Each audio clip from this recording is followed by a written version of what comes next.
commencer, il fallait que je vous fasse un point sur le Cold Winter Challenge. Oui, vous savez, ce challenge dont je vous ai parlé dans cette vidéo juste ici. Ce challenge a pris fin le 31 janvier et je peux vous dire que j'ai lamentablement échoué.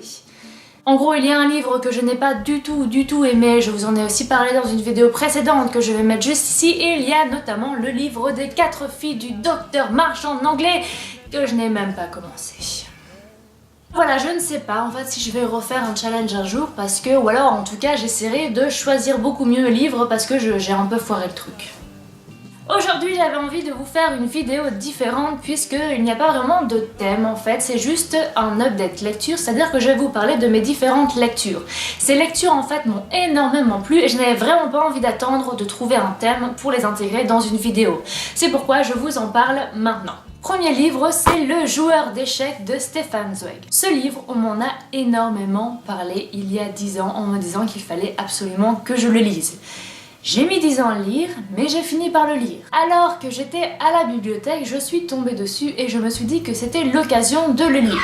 Alors avant de vous faire un résumé de l'histoire, je vais râler, parce qu'il faut que je râle absolument. Je ne supporte pas quand les gens soulignent ou entourent des putains de mots dans des livres, surtout quand plusieurs personnes vont le lire. Alors toi, petit imbécile, qui a entouré ou souligné ces putains de mots dans ce livre parce que tu apprenais le français, parce que ça se voit d'après les mots que tu as entourés, j'ai envie de te dire que tu as saboté ma lecture du début à la fin. J'avais envie de râler puisque je ne supporte pas ça, puisque le fait qu'un mot soit souligné dans une page dans un livre fait que toute l'attention va sur ce putain de mot qui n'est pas forcément beaucoup plus important que les autres. L'histoire, c'est celle de Monsieur B qui est prisonnier des nazis. Il n'a pour seule distraction un manuel d'échecs.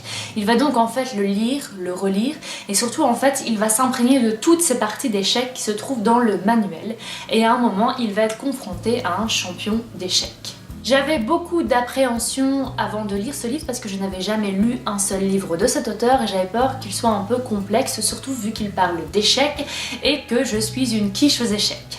Mais c'est vraiment un livre très prenant, avec une écriture pas forcément complexe et une histoire qui vous touche vraiment au plus profond.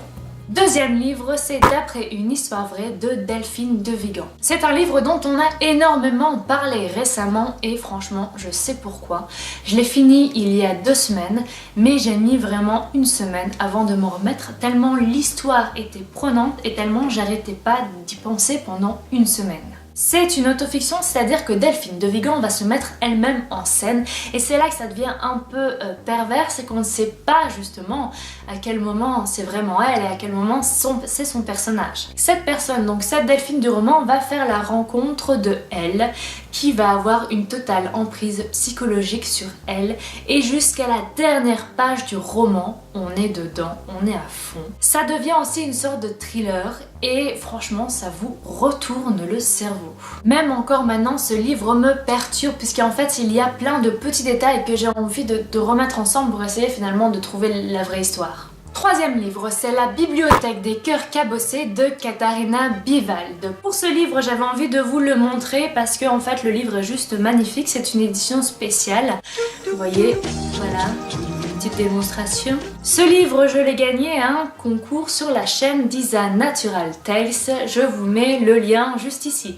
J'espère juste ne pas avoir écorché le nom de sa chaîne parce que je suis la spécialiste pour ça. Donc, désolée si c'est le cas.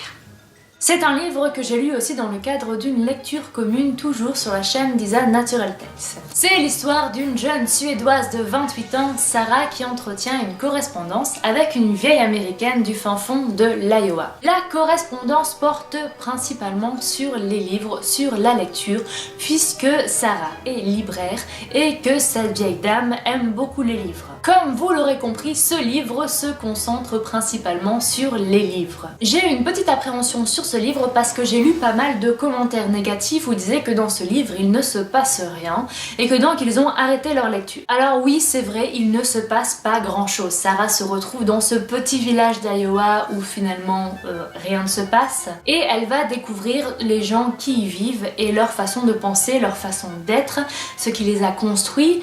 Et en fait ce qui est génial, c'est qu'elle va aussi essayer de comprendre quel livre pourrait correspondre à chaque personne. Il y a, comme je vous l'ai dit, énormément de références aux livres et pour quelqu'un de passionné de lecture, j'ai trouvé ça vraiment beau. Par contre, il y a quelques petits spoilers sur certains livres. Heureusement, comme le livre est assez gros, je n'ai pas retenu le nom des ouvrages et tant mieux. Cette vidéo est maintenant terminée. Si elle vous a plu, comme d'habitude, n'hésitez pas à la liker, à la partager, mais surtout à la commenter.